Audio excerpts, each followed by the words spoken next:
অধ্যক্ষের জিবা ছিঁড়ে ফেলার হুমকি দিলেন এমপি আশরাফুজ্জামান। পছন্দের প্রার্থী কলেজের সভাপতি না হওয়ায় শহীদ স্মৃতি কলেজের ভারপ্রাপ্ত অধ্যক্ষ দীপক কুমার মল্লিককে জিবা টেনে ছিঁড়ে ফেলাসহ জীবননাশের হুমকি দেওয়ার অভিযোগ উঠেছে সাতক্ষীরা সদর আসনের জাতীয় পার্টির সংসদ সদস্য মোহাম্মদ আশরাফুজ্জামান আশুর বিরুদ্ধে। ভারপ্রাপ্ত অধ্যক্ষ দীপক কুমার মল্লিক বলেন, আমার কলেজের নিয়মিত গভর্নিং বডির মেয়াদ শেষ হওয়ায় নিয়মতান্ত্রিকভাবে গভর্নিং বডি গঠনের জন্য সকল কার্যক্রম সম্পন্ন করি। বিধি মোতাবেক সভাপতি বিদ্যুৎসাহী সদস্যদের নাম পাঠায়। সে অনুসারে সভাপতির নির্দেশক্রমে বৈঠক ডাকা হয়।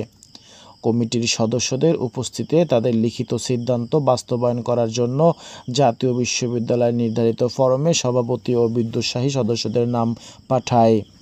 তিনি বলেন, সদর আসনের সংসদ সদস্যের মনোনীত ব্যক্তি সভাপতি না হওয়ায় ওনার পাঠানো প্রতিনিধির মোবাইল ফোনে সোমবার 13 মে সকালে আমাকে গালাগাল করে এবং আমার পিঠের চামড়া উঠানো সহ জিহ্বা টেনে ছিঁড়ে দেবে বলে হুমকি দেয়। এছাড়া আরও বলেন, জীবনে বাঁচতে হলে ওনার সিদ্ধান্তকে সন্ধ্যার মধ্যে বাস্তবায়ন করতে হবে, তা না হলে পিঠের চামড়া উঠানো সহ আরও নানান সমস্যা সৃষ্টি হবে বলে তিনি হুঁশিয়ারি দেন। প্রশ্ন হলো, এমন প্রতিনিধির কাছে আমাদের শিক্ষিত সমাজের নিরাপত্তা কোথায়?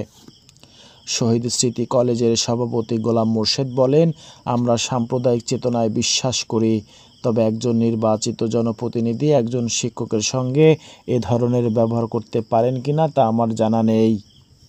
তিনি বলেন, একজন অধ্যক্ষকে গালাগাল করেছে, এজন্য প্রাথমিকভাবে হিন্দু বৌদ্ধ খ্রিস্টান ঐক্য পরিষদের কাছে ভারপ্রাপ্ত অধ্যক্ষ একটি অভিযোগ করেছেন।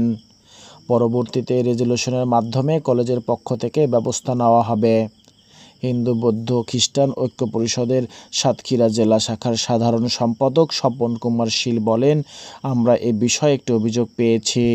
আমি সংসদ সদস্যকে কল দিয়েছিলাম। তিনি বলছেন, আমার মনোনীত প্রার্থীকে সভাপতি না করায় তাকে বকাবকি করেছি, তবে কোনো হুমকি দেওয়া হয়নি।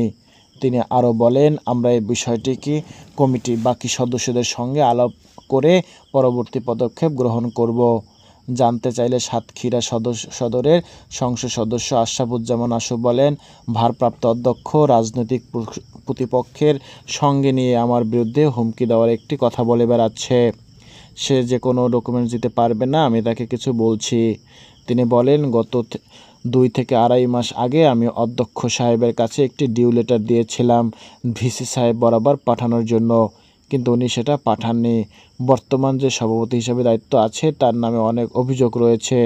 আমি চেয়েছিলাম ভালো একজন মানুষ ও ভালো কলেজের সভাপতি পদে তৈরি হোক।